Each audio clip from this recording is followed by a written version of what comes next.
Cool. AQA A-level biology topic 7 complete pattern. Yeah, I'm gonna go through the whole course of topic 7. Yeah. Alright, cool. Alright, so you need to know some keywords here. You need to know about genotype here. So genotype is the complete set of alleles an organism carries on its chromosomes. Yeah, so that's gonna come up in the test. So we'll ask you that. You also need to know phenotype as well. So the observable characteristics of an organism. Yeah, results from genotype and environmental factors. Yeah, most organisms are diploid. Yeah, meaning that they have two alleles per gene, one on each chromosome. Yeah, homologous chromosome. Yeah, so what that means here basically is the genotype here is the genes that make up you, yeah, and then the phenotype is what that causes on the outside, yeah.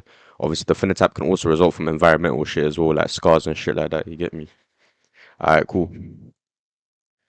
Types of alleles, yeah. So you got dominant, yeah, which is expressed in the phenotype if at least one dominant allele is present, yeah. So dominant, yeah, is a gene that's basically going to be expressed as long as one of it is there. So if it's capital A, it's going to be expressed. If it's capital A, small a, it's still going to be expressed, yeah, because that A is dominant, you get me? So it's still going to be expressed regardless, yeah. Alright, cool. Recessive, yeah. Recessive is it's expressed only if both alleles are recessive, yeah. So if it's small a, then it's gonna be expressed, yeah. If it's not small a, then it can't be expressed. If it's big A, the small a is not gonna be expressed here because it's recessive. You get me? So you need both of them in order for it to come through. Alright, codominant, yeah. This is when both alleles are equally expressed in the phenotype. So I'll talk about that later. You'll see. Alright, cool. You need to know a couple other terms as well, just to make things clearer, yeah. So like pure breeding, yeah, means that it's homozygous alleles, yeah. Homozygous means they're the same shit. So like big A, or small a, small a. That means homozygous, yeah. They're the same shit. So homozygous, yeah. So big A, small a, yeah. That's homozygous, yeah. Alright, calm. Allele, yeah, is an alternate form of a gene. So you got the gene, which is the A gene, and the allele is either big A or small a, that kind of thing. Locus here is a specific location of a gene on a chromosome, yeah? So where the gene is actually located on the chromosome, that's the locus here. You normally don't really have to use that term, yeah? Then you got homologous chromosomes, that's just a pair of chromosomes with genes at the same loci, yeah? That's why it's homologous, yeah? Alright, cool. Monohybrid inheritance, yeah? So monohybrid inheritance involves the inheritance of a single gene controlling a single trait. Each individual carries two alleles for that gene, one from each parent, yeah? Cystic fibrosis is caused by a recessive allele. Only individuals with two recessive alleles are gonna show that disease. So monohybrid inheritance here is basically the basic one, yeah. So let's say you got a tall brother, yeah, TT, and you got a short brother, yeah, TT, yeah. My man is gonna have these gametes. He's gonna have the T gamete and the T gamete, yeah. He's gonna have small T gamete, yeah.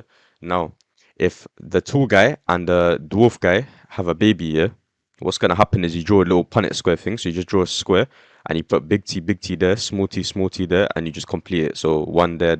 You see that? So big T, small T, yeah, and all of them are big T, small T, yeah. Because big T, small T is because big T is obviously dominant, yeah, and small T is recessive, yeah, it means that everybody here is tall because T is tall, yeah, you get me? So everybody here is tall, but they're carrying the short gene, you get me? They're carrying the short gene, but everybody is tall by default, yeah? You understand? Calm. So that's how it works here. Now, if one of these brothers interbreed, yeah, so if one of these brothers, the TT guys, yeah, they interbreed with another TT brother, yeah, what happens here is so let's say basically your granddad, yeah, was some tall don, your grandma was short, yeah, so your dad was tall but he had the gene now for the short people, yeah, and your dad got with a girl who had the same shit as him. What's gonna happen is it's gonna be TT, so big T small T and big T small T, yeah, and so it's gonna be TT there, T small T there because T at the top, small T, yeah, T small T there, and then small T, yeah. So you have a 25% chance here of becoming a dwarf in it. You understand? Yeah. And then you got a 50% chance of being tall. You got the full percent chance, 75% chance of being tall, but you got 50% chance of carrying the tall gene. But you got a 25% chance of not even carrying the tall this short gene, yeah, of just being straight tall. You get me? Alright, cool. That's monohybrid cross here, so monohybrid, yeah. Alright, cool. Dihybrid inheritance, yeah. So this involves studying two traits at the same time. Each trait is controlled by a different gene located on a separate chromosome, yeah. In pea plants, seed shape and color are two different characteristics, yeah. So they're gonna be moved together, yeah. Crossing F1 individuals. F1 is just what you call the first generation that's made, yeah.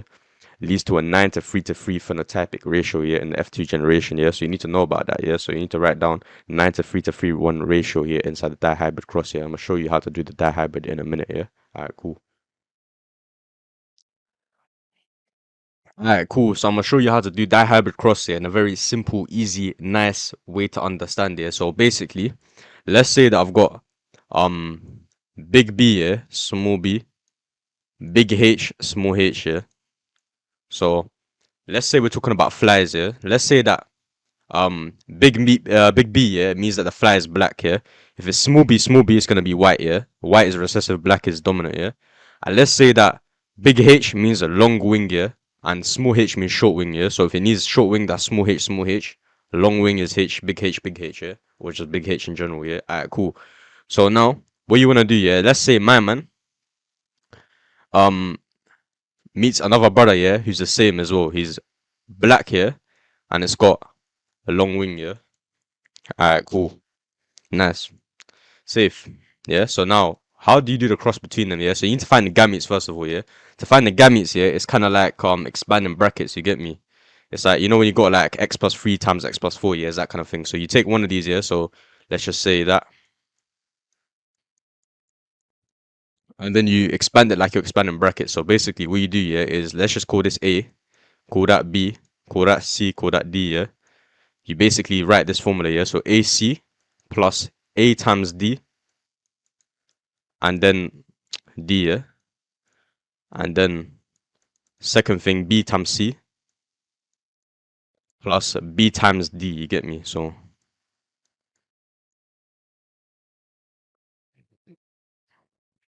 basically, yeah, after you do that, times them together, yeah. So A is B, yeah, and C is H. So big B, big H, that's one gamete, yeah. AD, so A times D, so big B times small H, yeah, that's big B, small H, yeah.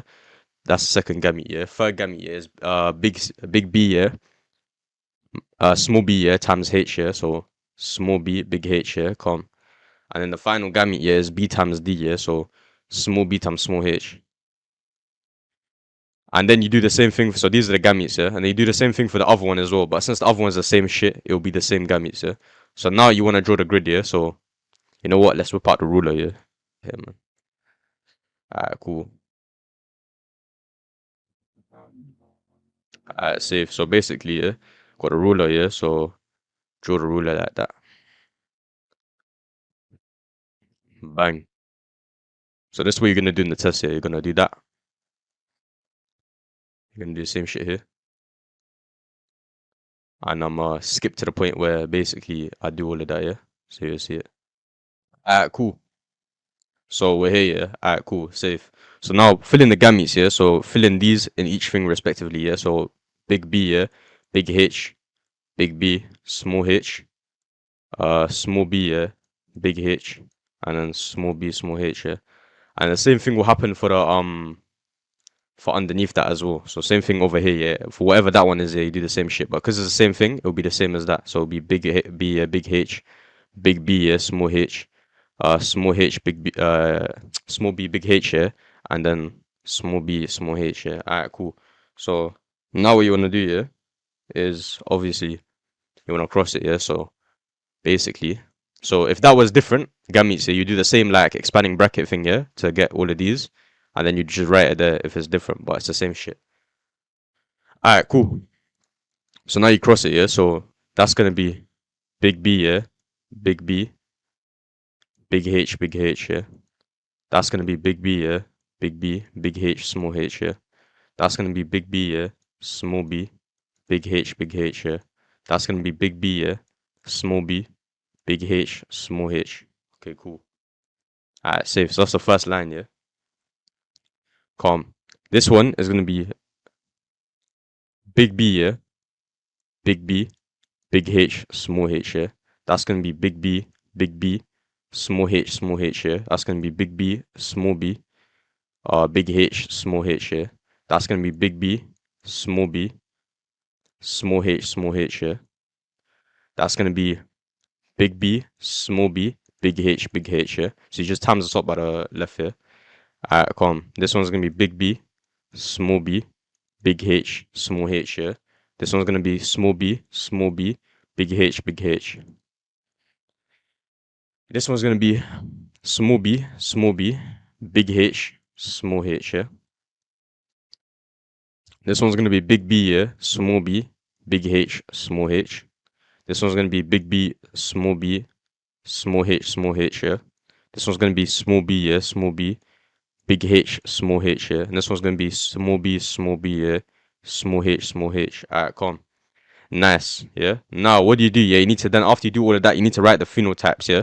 So, you need to write which each one is, yeah. So, obviously, this, yeah, is gonna be black long wing, yeah. So, write BLW, yeah. So, that's gonna be black long wing, yeah. Calm. My man's also gonna be black long wing, yeah. Calm. My man's also gonna be black long wing, yeah. My man's also gonna be black long wing, yeah. The reason for that is because obviously B is dominant, yeah, black, yeah, and big H is also dominant, long wing, yeah. So therefore, if there's a big B or a big H in any of these, yeah, it's gonna be the express dominant, yeah. So here's same shit. So BLW. All right, cool. This one here is gonna be big B, yeah. So therefore it's black, yeah, and then small H, yeah. So recessive H, yeah. So therefore it's gonna be short wing, yeah. You get me? So black short wing, yeah. This one's gonna be black here and long wing again. So BLW, yeah. And then my man's gonna be again black short wing, yeah. Because recessive is small H, yeah. So black short wing, yeah. Calm. This one's gonna be black long wing again. So BLW, yeah. This one's gonna be BLW again. This one, yeah, is recessive small b, yeah. So therefore it's gonna be white, yeah. You understand that, yeah? Just make that clear, yeah. That's a B, yeah. So yeah, calm. So that's black. That's white. Long wing, yeah. Calm. This one as well is gonna be white long wing, yeah. Calm. This one's gonna be black long wing. This one's gonna be black short wing, yeah. This was gonna be white long wing. And this one is gonna be white short wing, yeah. So he's got both recessive, yeah. Alright, cool. Then what you wanna do, yeah, is you wanna write the ratio, yeah. So just write BLW, yeah. How many BLW is there, yeah? So 1, 2, 3, 4, yeah. 5, 6, 7, 8, 9, yeah. So it's 9 BLW, yeah. Calm. How many BSW, yeah? So how many black short wing, yeah? So we got 1, 2,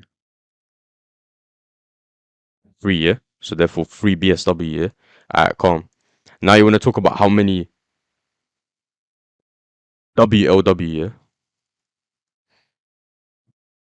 So white long wing, yeah. Calm. So white long wing, yeah. One there, one there, one there. So 3. And then how many white short wing, yeah. So WSW, yeah. There's only one of those, yeah. So just one WSW, yeah. So this man here, yeah. So 1, yeah. And there you go. That's at 9 to 3 to 3, 9 to 3 to 3 to 1 ratio, yeah. That you find in that hybrid cross here. If you're crossing two of the same shit, yeah, then you get that. Alright, cool. That's it, yeah.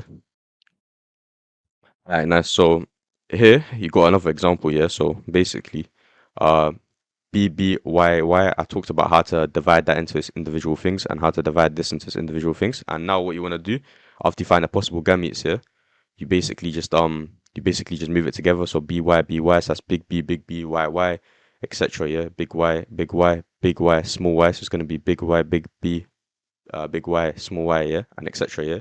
And so when you do the whole thing, you'll see that you got blue normal wings here. You got 9 of those. So you got 9 of these guys here. Since big B is blue, yeah, and big Y is normal, yeah. So you got 9 of blue normal, yeah.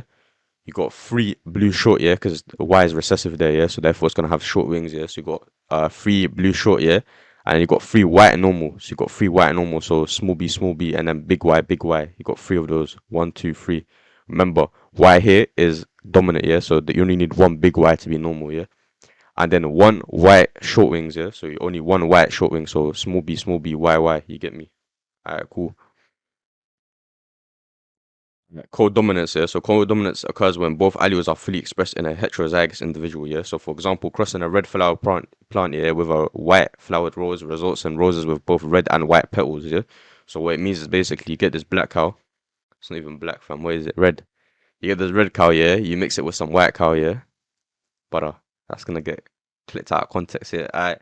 And then it's gonna move together, yeah. And then as a result, you're gonna have a cow that has it's got red spots and white at the same time. You get me? So that's called co-dominance here. It means that the white is dominant and red is dominant as well. And hence they both get expressed at the same time. You get me? Calm. So this is another example here. So basically you got what happens is when you mix it together, yeah, this is what's gonna happen as the first like round here. It's gonna be half half here. But then if you do it again, so if you mix someone with half half with another guy with half half here, big R, small R, yeah, what's gonna happen is it's gonna basically be create this kind of pattern here.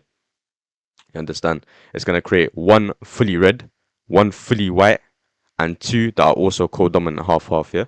So remember that's what happens if you mix someone that's half half here with another brother who's half half and it's co-dominant, yeah. You're gonna make one guy that has fully of one trait, one guy that's fully of another trait, and then two half half, yeah.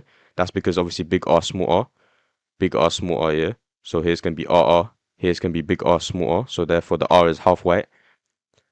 Big R, small r there, so it's half white as well. And then small r, so it's just fully white. You get me? Alright, cool. Alright, blood, yeah.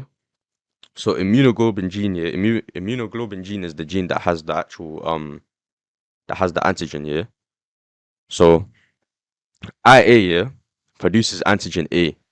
However, if it's IA, it means it produces antigen A, yeah, but it makes antibodies, yeah, against antigen B. That's why you can't put B blood into some guy with A because the antibodies are gonna destroy it. You get me? So it produces antigen A, yeah. IB produces antigen B. Hence, it also produces antibodies for antigen A. You get me? Calm. IO produces no antigens, yeah. So basically, IO produces antibodies for everybody. So for IO, yeah, you need O blood type. You get me? To be put into you. Calm. IAIB creates no antibodies to anybody. It has the antigens for everyone, yeah, and makes blood type AB. Both A and B antigens are expressed here. So basically, yeah, for as you see, you can have an AB blood type here. Therefore, you got A antigens and B antigens being expressed at the same time, yeah. So therefore, it's obviously going to be co-dominant. You get me? So that's another example of co-dominancy here. Is inside the human blood here, and IO is recessive to both IA and IB. So basically, in short, IA or IAO is phenotype A, blood type A. IB or IBO is phenotype B. IAB is phenotype AB, blood type AB, and IOO is phenotype O, yeah? You get me? So there you go, bro. Sex linked here. So when the gene is located on a sex chromosome, its expression can depend on the individual's gender, yeah. So obviously, if you got 22 pairs of autosomes, yeah, so those are the ones that are not gender defining, yeah. So your autosomes, yeah, you obviously got 23 pairs, yeah, most man, yeah. And then hence, obviously, you got autosomes here, which are the normal ones here, and you got one pair of gender chromosomes here, sex chromosomes here that determine your gender, yeah. So obviously, you got XX here. XX is female, yeah. So female got two X chromosomes here, and XY is male. It's got one X chromosome, one Y chromosome here. So that's XYXX. You get me? So calm. So now basically what can happen here is shit can link together and shit normally gets carried on the X chromosome here. And so it's peak for the brother because he's only got one X chromosome. So if one X chromosome gets hijacked here, he's fucked, you get me? So basically a disorder where blood clots slowly. So this is hemophilia, yeah. So hemophilia is a disorder where blood clots slowly, leading to internal bleeding, especially around joints here. It's caused by a mutation in the DNA creating a faulty clotting protein here. Calm. So it makes a faulty clotting protein here, which basically means that it can't clot properly and it clots slowly and it leads to a lot of bleeding here. Alright. However, this disease here, you need to know that it's gender linked here. So the gene is on the X chromosome here. Calm. Males XY inherit X from their mother, yeah. Since there's no matching gene on the Y, a 40X results in the disease. So my man has XH here, that's hemophilic X here, and he has a Y. For a woman, since hemophilia is recessive here, you need two small H's to have the disease here. But for a brother, he's fucked if he doesn't have it. You get me? If he just has one small H here, that's it. It's peak for him. You get me? Because he hasn't got the other X to back him up. You get me? So he's done. Whereas the female, yeah, has got both. You see what I'm saying? So hence, let's say that you cross here a female that's carrying hemophilia with a normal brother. Remember, big H is normal in this scenario since small H is hemophilia. Yeah. If you cross them together, you're gonna get big H, calm. So you're gonna have a woman with big H here. You're gonna have a woman with big H as well. I mean carrier, yeah. Then you're gonna have a brother that's normal, and then you also got a 25% chance that the brother has a small H. And since he's got a small H, it means that he's gonna have hemophilia, yeah, because he has no Y to back it up, bro. He's just got the recessive genes. If he had another X here chromosome, yeah, then it could have a big H and it'd be saved. You see what I'm saying? So hence, it's a lot more common in males than women, yeah. It's also known for being common in the royal family and also Bradford, yeah, due to certain reasons, innit? Autosomal linkage, yeah. When two or more genes are located on the same autosomal chromosome, if genes A and B are on different chromosomes, they assort independently, creating four possible allele combinations. Yeah, so more time normally. Yeah, I talked about this in topic 2. Yeah, um, in meiosis, you got independent segregation. Yeah, so basically they're gonna move in different ways. That's only possible if the genes are on two different chromosomes. If the gene are on the same chromosome, it means it's gonna move in the same way. It's gonna move to the same place. You get me? So if I've got A on chromosome 1, yeah, and B on chromosome 2, and chromosome 1 moves over there, chromosome B moves over there, then A and B are split. You get me? But if A and B are on the same shit, they're going to move together. So when two or more genes are located on the same autosomal chromosome, so what that means, autosomal linkage, yeah, basically stops independent segregation. So it makes it a lot less common for independent segregation to occur, you understand? You see the situation. So therefore, you're going to be less genetically varied. The only variation you're going to have here is due to crossing over. You remember when the two chromosomes cross over, that's it.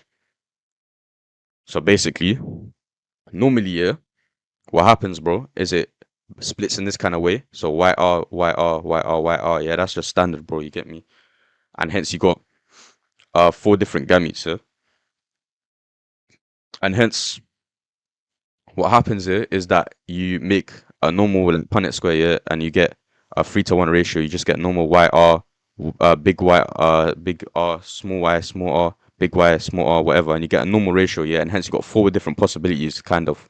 You got two different possibilities in terms of phenotypes, yeah, but you got three different possibilities in terms of what's actually inside. However, if it's autosomally linked here, it means that it's just gonna straight be big YR, big YR, small YR, small YR. It's just gonna be that, bro. It's just gonna be big YR, and then this YR, small YR, it wouldn't be there.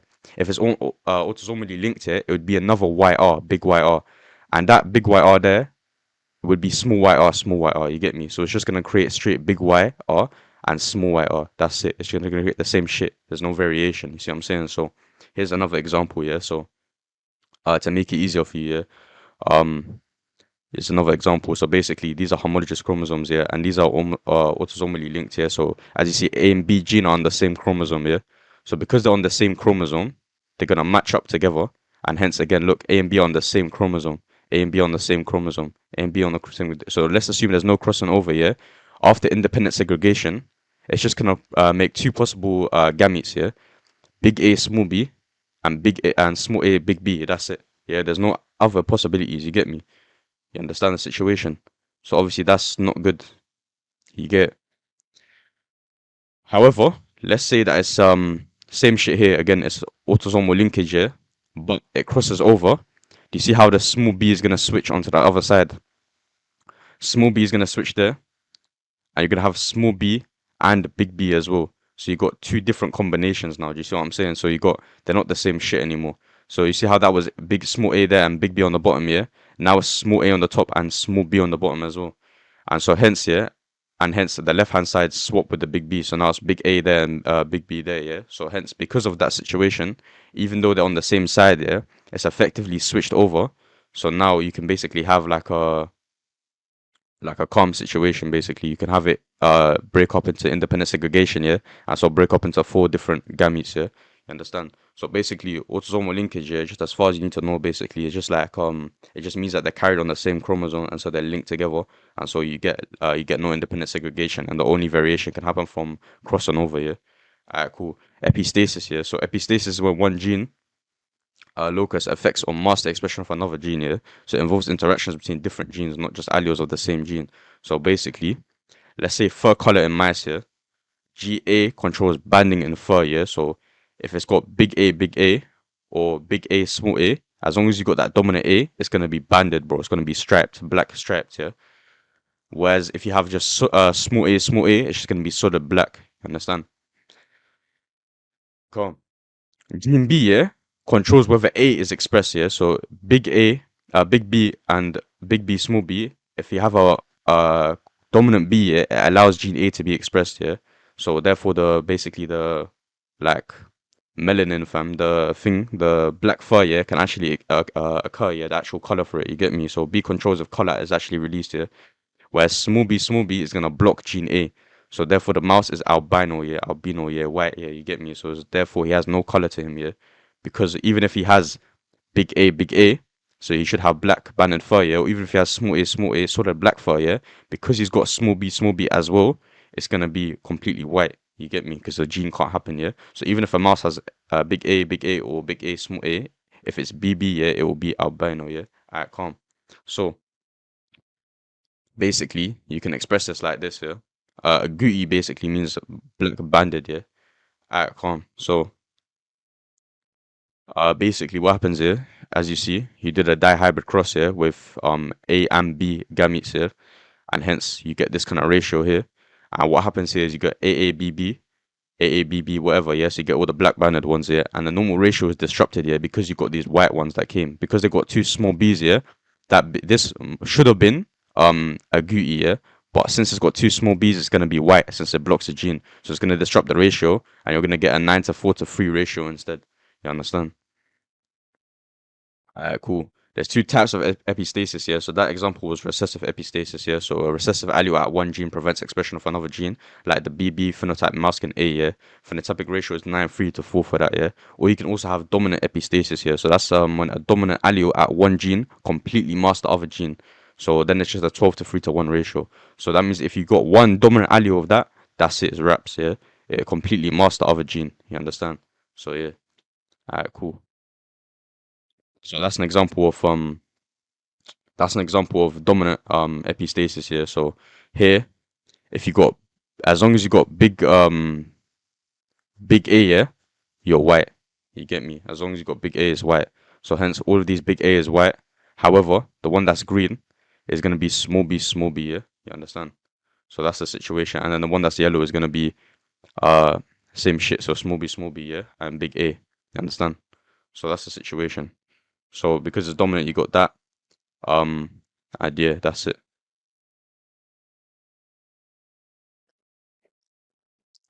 Alright, cool. Chi-square test, yeah. So the chi-square test is a statistical method used to compare observed results with expected results, yeah. So it helps determine whether any difference is due to chance of its statistically significant, yeah. So what that means is it basically tries to see, yeah, whether there's a reason why it occurred, yeah, or if it just occurred due to just pure chance, yeah. So it's used to test the null hypothesis, yeah. So if you man don't do maths here, you don't do statistics here, you won't know what the null hypothesis is, yeah. The null hypothesis is basically the idea that there's no like reason why it's different, yeah. There's no significant difference, yeah. So what that means is like when you flip a coin, if it goes onto heads, yeah, you don't ask why did it go onto heads. There's not a reason why it went onto heads, yeah. It went onto heads because there's a 50-50 chance, you get me. It could have equally been tails, yeah. So that's what it means. There's no real difference expected over time. If you flipped it 100 times, yeah, roughly 50 times would be heads and roughly 50 times would be tails. You get me? There's no actual reason that's moving it towards my man, yeah. So that's called the null hypothesis, yeah. It's like zero hypothesis, a hypothesis that there's nothing, yeah. Alright, cool. So there's three conditions here that must be kept here for that to occur for chi-square test here. You need to memorize these because they'll ask you, they'll be like evaluate all that kind of shit here. So say that the sample size must be large enough here. Always, that's always a free mark in biology here. If you talk about increased sample size wasn't big enough, all of that, that's free mark here.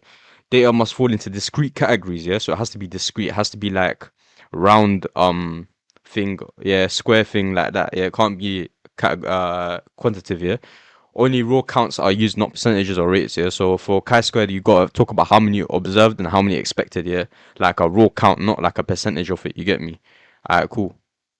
So the results here, a chi-squared value is calculated and compared to a critical value, which will be there in a table. They'll give you a table for it, yeah. Based on degrees of freedom, yeah. If the chi-square test is greater than the critical value, reject the null hypothesis, and results are statistically significant, yeah. If it's less than or equal to the critical value, accept the null hypothesis, yeah. So basically, yeah, what you'll do is you'll calculate the chi-squared value, yeah, which I'll tell you how to do that in a minute, yeah. And then you compare it to the critical value, okay. I'll show you how to do that in a minute. And if it's greater than the critical value, yeah, then you can reject the null hypothesis. So that means that there is a reason why it was like that. There's a statistical reason, yeah. That means that it's actually different, yeah. It's statistically significant, yeah. And if it's less or equal to the critical value, then you accept the null hypothesis. You say there's no difference, and the difference that occurred is just due to chance. There's no actual reason why it's like that, yeah? Alright, cool. So, the equation for this, yeah? The chi-squared value you calculate is compared to a critical value to decide whether or not to accept or reject the null hypothesis, yeah? In biology, the critical value is p equals 0.05. So you call this a p-value, yeah? And what it means is that there's a 5% chance here that the results are due to random variation. You understand? So if there's a less than 5% chance here that it's due to random variation, that means that it's due to a certain type of variation. It's due to a real variation, yeah? It's due to something being different. You get me? But if it's more, if it's equal, it's 5%, yeah, or more than that, that it's random variation, that means that it's just random, like flipping a coin. There's no actual reason why it occurred, yeah? So that's why you compare it against 0.05, yeah? So if it's less than that or more than that, yeah? So to use the critical value table, yeah, you need to calculate degrees of freedom, yeah? So DF. The DF is normally the number of categories, yeah? Minus 1, you get me? So if there's 3 categories, the DF will be 2. If there's 4 categories, it will be 1, you get me? So yeah, cool. And this is the equation here. So what you do is to find x squared here, you need to do the sum of the observed here minus the sum of the expected squared and divide that by the sum of the expected here. I'll show you what that means in a minute, yeah, in a bit of an easier way. But this sigma symbol, yeah, it just means sum, yeah. So this is an example, yeah. So, alright, cool. Straight away, yeah, how many categories do we have here? We've got 4 categories here. We've got smooth, that, yeah. So listen, basically, we observe here when we look at the different P's here. We got smooth P, we got smooth green P here, we got wrinkle yellow P, and we got wrinkle green P here. So what that means basically is that that's what we saw here. So we saw 701 of them, 204 of that, 243 of that, 68 of that. Yeah, you get me. But in real life, yeah, due to dihybrid cross here, it should be a 9 to 3 to 3 to 1 ratio. Yeah. So now you need to calculate the expected value. Yeah. So that means that there's 9 of the yellow, yeah, in the ratio. So what you do is you add all these numbers together, yeah. So 9 plus 3 plus 3 plus 1, yeah, that's going to be equal to 16, yeah. And then you find out how much 1 represents here. So 1 over 16 times 1216, that's going to give you how much 1 represents. And then times that by 9 to find out how many yellow. Times that by 3 to find out how many green. You get me? So in short, yeah, you write the observed here. The observed is just all of these here. And then the expected is going to be the total 1216, but then broken apart into the ratio. So times by 9 over 16 to find how many yellow smooth here, because 9 over 16 of that 1216 is going to be yellow smooth here. Times it by 3 over 16 to get how many of smooth green here, because that's obviously again the same thing here. 3 out of the 16 is going to be smooth green. But now you've got 1216, so you times it by that, yeah, to make it up for that whole ratio. And then you're going to get all these expected values, yeah. So what you're doing here is you're just saying what it would have been expected if it was a sample size of 1216, yeah? In a sample size of 16, it's 9 of these, 3 of these, 3 of these, 1 of those, yeah? But in a sample size of 1216 here, it's going to be these numbers down here, yeah? Alright, cool. Nice. Calm. So now you got observed and you got expected, yeah? So now what you want to do is find O minus E. So just take away O from E. So observed minus expected, so forth, yeah? And then square that. That's why you need to square it, yeah, because some of them will be negative, yeah, so we'll get rid of the negative, yeah. So you just want to square that and then divide it by E. Divide it by the expected value for each one respectively, yeah. And then add them all together, the sum of it, yeah. That's why I put the sum symbol in the equation for chi-squared test, yeah. So that's just the equation for chi-squared, yeah. It's going to add up to 4.76, yeah. So that's the chi-squared value, yeah. Now, we've got 4 different categories, yeah. And more time, in A-level biology, the DF will be 3. Because there's normally 4 different categories. They normally tell you to do this on dihybrid cross, yeah? So if there's 4 different categories here, that means that the degrees of freedom is going to be 3 because it's 4 minus 1, yeah? How many categories minus 1? So now, they'll give you like a little table or something, yeah? And you have to come here, and it says DF on the left is 3, so it'll be like 1, 2, 3, 4, and you look at where it says 3, and then you got to go to, either you find your value, or always in biology is 5%, so you go straight to 0.05. If your value is below that, then it's calm. I told you from before, you accept the null hypothesis, yeah? So it's below that, yeah? So you just accept it. So from 0.05, the critical value is 7.815. Your chi-squared value was 4 point something. It was 4.76. So that's a less than 7.815, you understand? If it's above that, yeah, then it's statistically significant, you understand? So what it means is that this is 5% due to chance here, 10% due to chance, 25% due to chance here, and then it's going to become less and less due to chance here. That means that it's statistically significant, you get me? Another way to do it as well is there'll be values there already, so 4.76 here. That's between 4.11 and 6.25, which is obviously more than 5%, you get me? So that's another way to do that as well. Remember, this is 25%, 10%, yeah, not five, not 0. Not 2.5%, yeah. Alright, cool. So that means it's smaller than that, so you accept the null hypothesis, you get me? So that's the end of that. That's how you do chi-squared, yeah. It's not that hard. Just pattern it, it's man, yeah. Alright, cool. Populations, yeah. A population is a group of organisms of the same species, yeah, living in the same area at the same time, able to interbreed with each other, yeah. So a population, you got a population of lions, you got a population of people, yeah. It's got to be the same species, it's got to be the same man, yeah. It's got to be able to interbreed with each other, yeah. The gene pool is the total number of alleles for all genes present in a population, yeah. So that would just be like a little one marker or something, yeah. Allelic frequency is the proportion of a specific allele in the gene pool expressed as a decimal or percentage. Yeah? It shows how common an allele is in the population. Okay, cool. Hardy-Weinberg equation. Yeah.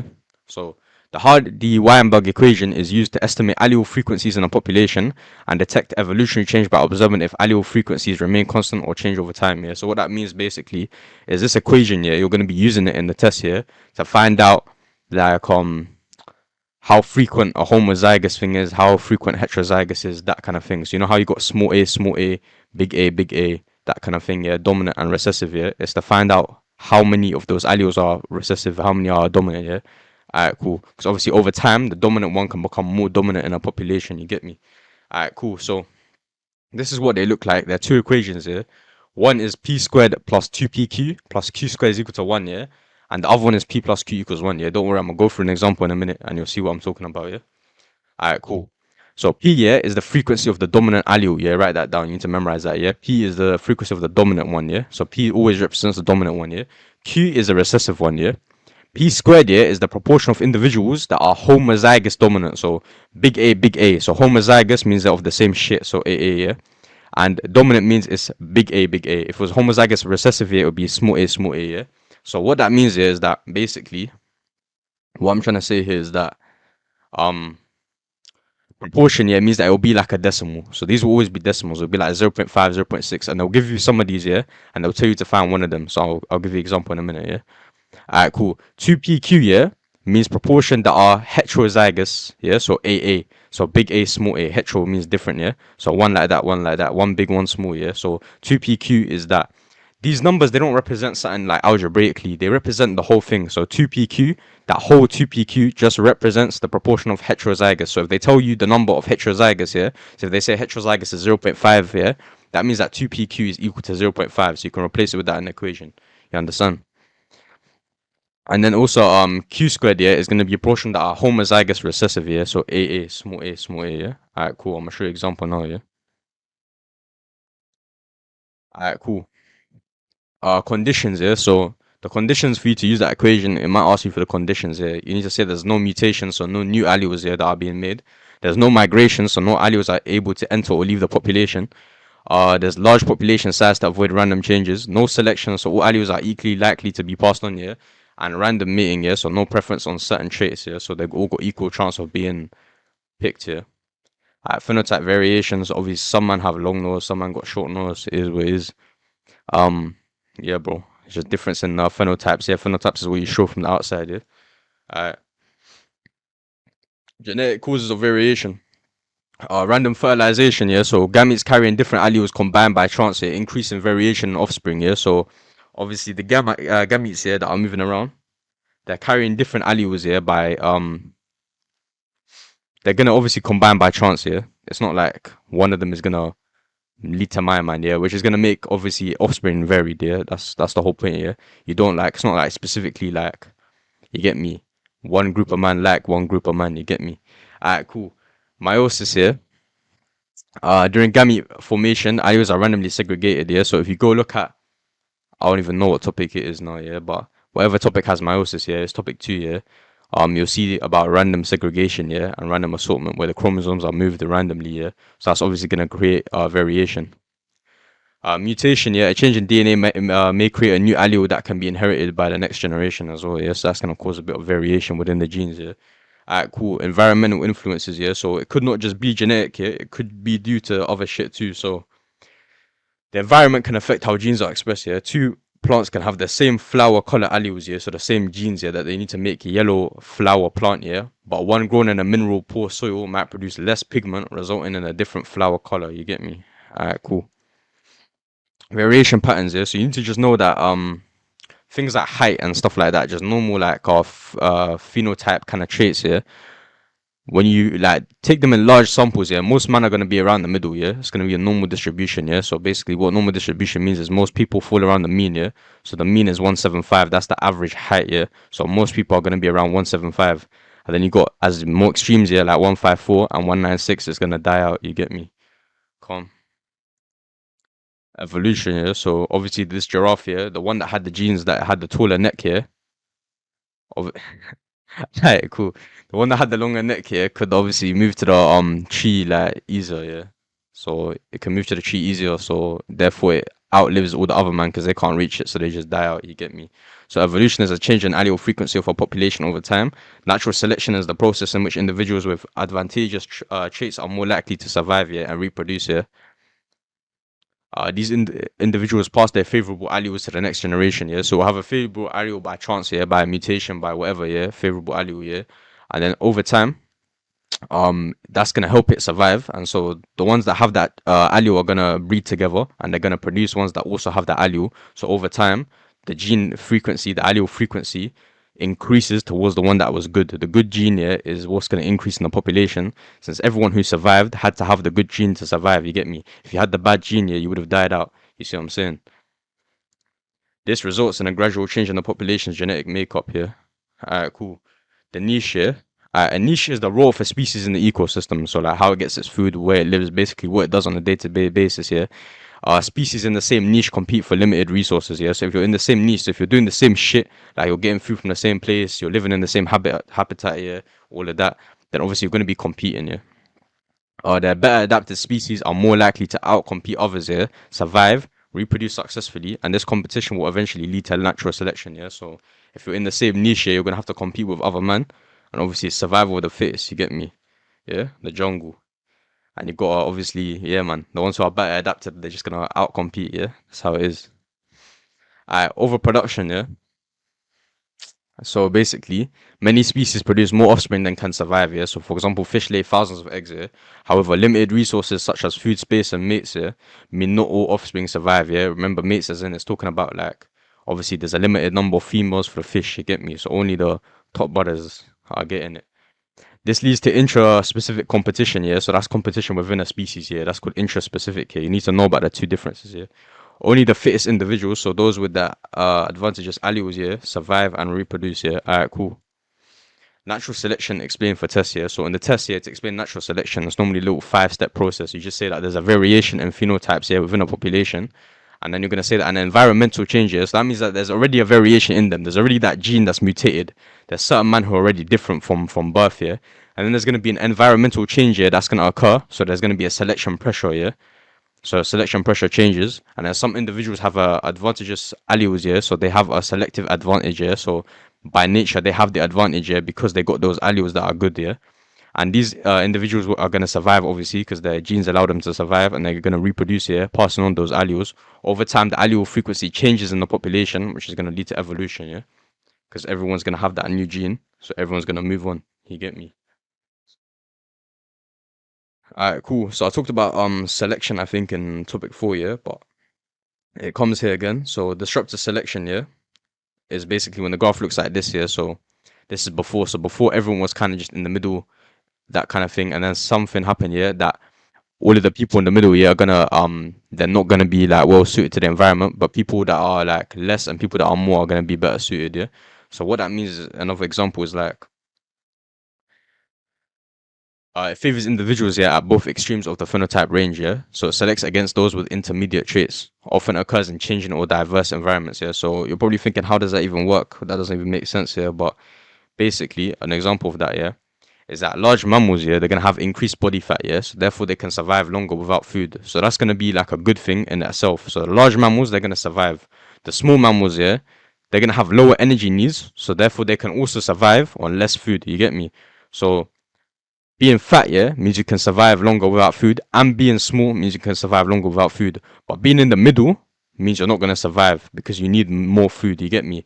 You're bigger than the smaller man, yeah, so you're gonna need more food than them, and at the same time, you're not fat enough, so you don't have enough food. You get me? So You get me? You end up dying. That's why the middle is not liked, and then the outside extremes is more favorable. Yeah. Alright, cool. I think it's stabilizing selection next year. So stabilizing selection preserves phenotypes with successful characteristics here, reducing individuals with traits at extremes here. This happens when the environment remains stable, yeah. So when the environment remains stable, yeah, it just means that more of the people who are like too underweight, they're gonna die out. More of the people who are too overweight, they're gonna die out. People around the middle are gonna become like they're just gonna stay in it. So it's gonna become more refined. You get me? The middle part is gonna become more refined. At the beginning, there were like more variation amongst the people, yeah. But afterwards, yeah, it's gonna stay. If the environment stays the same, you're gonna become better, like adjusted to that environment. You get me? So an example here is the average birth weight of 3 kg gives the best survival chance. Babies who are too light or too heavy have a higher risk of complications. Yeah, over time, birth weights stay around the average due to stabilizing selection. Okay, cool. And then directional selection, yeah, is when um the good trait is there right now, and then something happens to the environment where the good trait has to be over there now, and everyone who's here dies out, and everyone who is over here increases in population. You get me? So this occurs when environmental conditions change. So individuals with phenotypes better suited to the new conditions survive and reproduce more successfully. Yeah. Over time, the mean of the population shifts towards these advantageous traits. Yeah. In short, selection favors one extreme phenotype. Mean phenotype value changes, and genetic variation is still present, but advantageous alleles here increase in frequency. You get me? So calm. An example of that is a mutation allowed one bacteria here to produce penicillinase here, which is an enzyme that breaks down penicillin. This bacteria survived penicillin and started reproducing. Now the resistant allele frequency increased because the man that have that advantageous gene here is gonna, you get me, get further in life. And over time, the bacterial population became more resistant to penicillin since everyone's got that gene now. So that's called directional selection. Yeah, before not many men had it. After that, a lot of people had it because there's penicillin in the environment. So that killed all the men that didn't have it. Alright, cool. Speciation, yeah. So that's a process where a new species forms in the name. This happens when groups in a population become reproductively isolated and can no longer interbreed. Yeah. So basically, what happens is certain men will get put in a certain situation, whether that's genetically or environmentally. Yeah. And as a result, they will basically become so different that they can't breed with the people in the other area anymore. So, for example, there's an ancestor here. Yeah? My man was probably in an area with insects, so he had to adapt to eat insects here, and that changed the whole genetic makeup that he can't even breed anymore with the people that only eat seeds, and hence it's a new species because they're gonna adapt in different ways here. So allopatric speciation, yeah. So this is caused by a physical barrier such as mountains or oceans, yeah. The population splits and each group faces different environmental conditions, yeah. Natural selection acts differently on each group. Over time, changes in allele frequency mean that the two groups can't interbreed anymore, yeah, and hence they are now separate species, yeah. So, for example, camels and llamas, yeah, allegedly they evolved from a common ancestor, but they are separated by a continental drift, yeah, between Africa and South America. So obviously, camels, yeah, they got the hump and all that, yeah, because they got to survive in hot climates like Africa, yeah. Whereas in South America, where you're gonna find a llama is gonna be like Bolivia and that up in the mountains. You get me? High altitude here, it's gonna be bare cold here, so therefore they don't need that hump. You get me? So over time, they became so different that obviously they became different species. You see what I'm saying? Alright, cool. Sympatric speciation, yeah. So sympatric speciation happens without a physical barrier in the same area. This happens from chromosomal errors here, so during cell division, mutations that can affect courtship behavior. So certain men no longer like other men due to mutations that affected them here, and anatomical changes. So for example, here the flower might change shape here and evolve differently, so that certain polymers. What am I talking about? Polymers, bro. Certain pollinators, yeah, can access the pollen. So only certain pollinators, yeah. So other pollinators they can't access that pollen anymore, yeah, because the flower shape is different. You get me? Listen, fam. The example before was a human example, yeah, but I had to redact that. You get me? This leads to reproductive isolation and the formation of a new species. Yeah. So as you see, when it's allopatric, yeah, it's like a physical barrier came between them and they changed there. Whereas sympatric is in the same. There's no physical barrier, but there's going to be a genetic barrier that you can't see from the outside that made it change. Ecosystem, yeah. An ecosystem includes all the living organisms here and the non-living parts of the environment. So factors affecting ecosystems include biotic factors here. So like the living factors here. Biotic is living here. So such as predators, disease, competition here. And abiotic factors such as non-living, which is light, temperature, water availability, pH, whatever. Calm. Variation in population size, yeah. So population size is influenced by biotic and abiotic factors, yeah. At first, a population might grow quickly because there's no limiting factors, yeah. So the population might burst, yeah, because there's no limiting factors. Everyone's free to grow. You get me? But eventually, growth slows down due to environmental limits, yeah. An ecosystem can only support a certain number of individuals, and that's called carrying capacity. So that's the maximum stable population size an environment can support. Yeah. So write that down. Yeah, carrying capacity because they like to throw in them like one markers and shit. Yeah, you don't want to be missing out on that. Alright, abiotic factors. Yeah, that affect population size. So obviously temperature, bro. Every species has optimum temperature. If it's too hot or too cold, it's gonna denature the enzymes. Light, more light means more photosynthesis, which supports plant growth, and so more food for animals here. pH, so obviously organisms are gonna grow best when the optimum pH as enzyme functions best. Water and humidity, so less water means fewer species, only adapted ones survive. So obviously, if there's less water, only the species that have that good gene, that have things that adapt them to more heat and less water, are gonna survive. So more are gonna die out. And high humidity affects transpiration. Yeah. Alright. Cool. Intraspecific competition. Yeah. Alright. So this is within the same species. Yeah. So organisms compete for food, water, mates, shelter, minerals, light, yeah. Male robins defend large territories here to support their families here. In winter, food becomes scarce, so they have to invade other males' territories here to survive, yeah. And an inter-specific competition here is between different species here. So it happens when species share the same niche and need the same resource. So different species here are gonna share the same area, the same niche here, and so hence they need the same resource, even though they're from different people. Yeah, you get me. So in the UK, grey squirrels outcompete red squirrels for squirrels for food, yeah, and habitat, yeah, causing red squirrel populations to decline. Yeah, so basically over time, back in the day, yeah, 1945, yeah. So before any of your parents were even in this country, it used to be basically mainly red squirrel, innit? And then over time, yeah, it became grey squirrel. Yeah. Alright, cool. Predation, yeah. So the population sizes of predators and prey are closely linked and affect each other in a cycle. So basically, what happens is that the prey population increases here, which means that there's more food for predators here. So the prey are doing nice, the prey are chilling, and over time, their population is going to increase because they're doing good here. But that means there's more food for the predators here. So the predator is going to come along here, and he's going to eat the prey here, which means that the population is going to grow in terms of predators here because they got more food here. And since more prey is eaten, the prey population is going to decrease, right? Now, if there's less prey here, because the prey population decreased, it means that predators are going to face more competition here, since there's less prey. So they got to compete now for the prey that's remaining. And hence, a lot of predators are going to die now, killing each other and that kind of thing, and starving here. And as a result, there's going to be fewer predators here, which means less predation. And so prey numbers are going to increase again. So the number of prey is going to increase again. You get me? Like if a fox is competing for a rabbit, yeah, if he eats all the rabbits here, there's no more rabbits left here, so my man is gonna start dying out, and then the rabbit population is gonna increase again. You get me? So this creates a cycle where the sizes of the predator and prey populations rise and fall in repeating pattern. Yeah, calm. Quadrat. Yeah, a lot of man got beef with these here with quadrats here. So quadrats are small, square frames here used to sample populations of slow-moving or non-mobile organisms. Yeah, like plants or algae. Yeah, so basically. Quadrat years through two different ways here. You can do random sampling here, which means that you basically get like you just come to a random field here, and basically you use a random number generator here to like come two coordinates here. The fuck, alright, to get out two coordinates here, and then you get those two coordinates. You see the area, yeah, and that's it. Like you just put it there and there, pattern there, and then you put the quadrat, you put that little square frame in that random place here, and you call it a day. Or you can have built transect here, which is basically when the area is changing environment. So it's going from like an area where there's a lot of shade to an area with a lot of sunlight here. You're gonna put like a little belt, and you're gonna place like quadrats symmetrically along the line. So it's gonna go like diagonally along a whole line, yeah, or along just like horizontally as well. Alright, cool. How abundance is measured there. So you can do percentage cover, yeah, which is gonna estimate how much of the quadrat is covered by a species, yeah.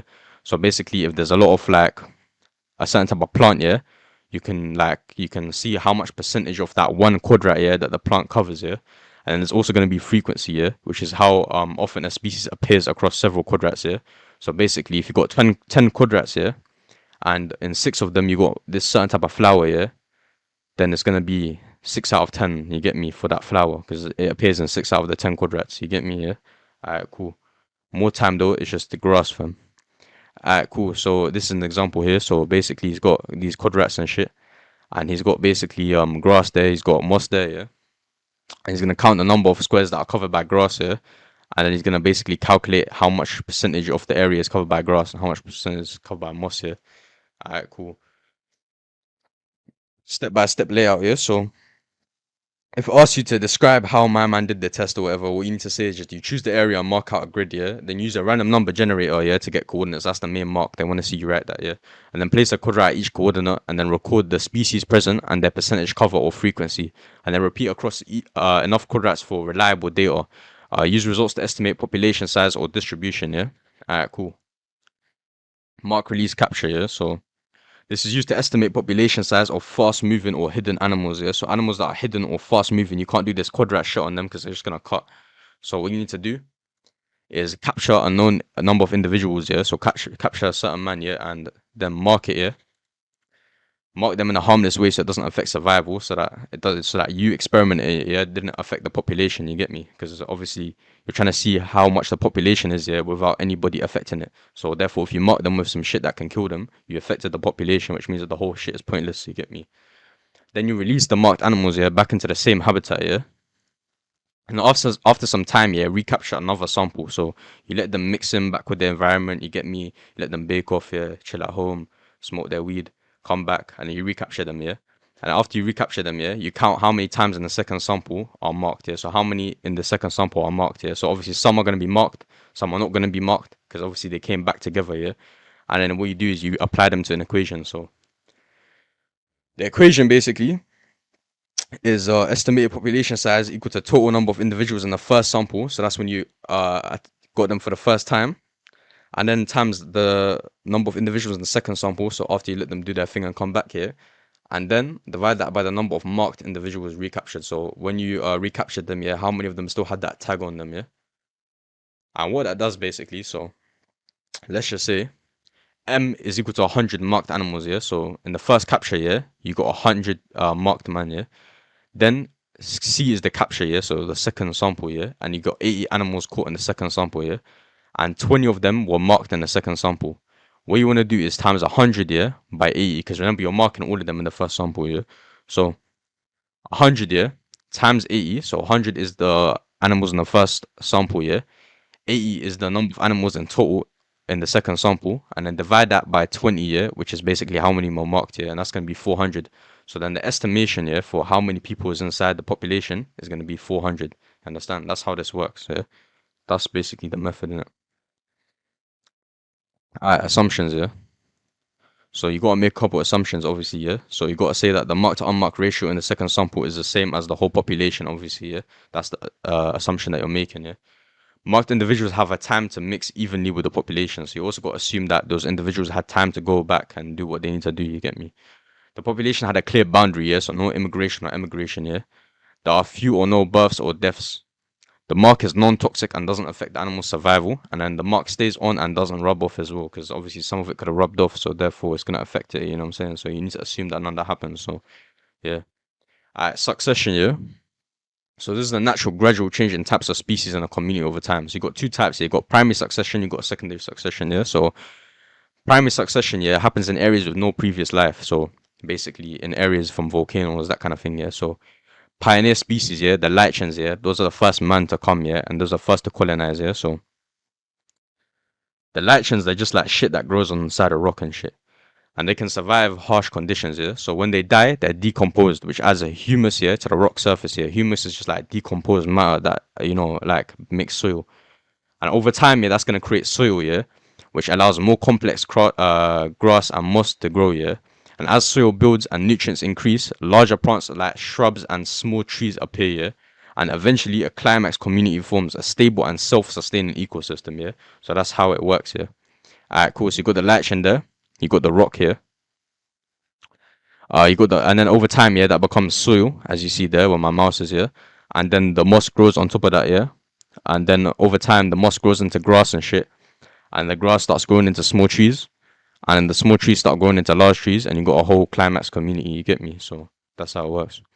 And secondary succession, yeah, occurs in areas where life previously existed, but the community was disturbed, yeah, like by a forest fire or flood, yeah. So soil is already present, so succession starts at a later stage. So before the soil wasn't even there, it's just straight rock here. Now you got soil, you get me? So recovery is faster compared to primary succession, yeah. So some shit happened there. Some plants came back over time, it became what it needs to do again, yeah. Alright, cool. Conservation, yeah. So conservation is the human management of Earth's natural resources here to maintain biodiversity and ecosystem health.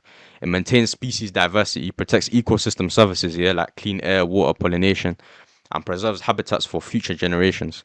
Conservation often involves stopping succession to maintain certain habitats, for example, controlled burning of grassland here and prevents growth of trees, which stops climax community from forming. There's obviously various reasons why someone might want to do that.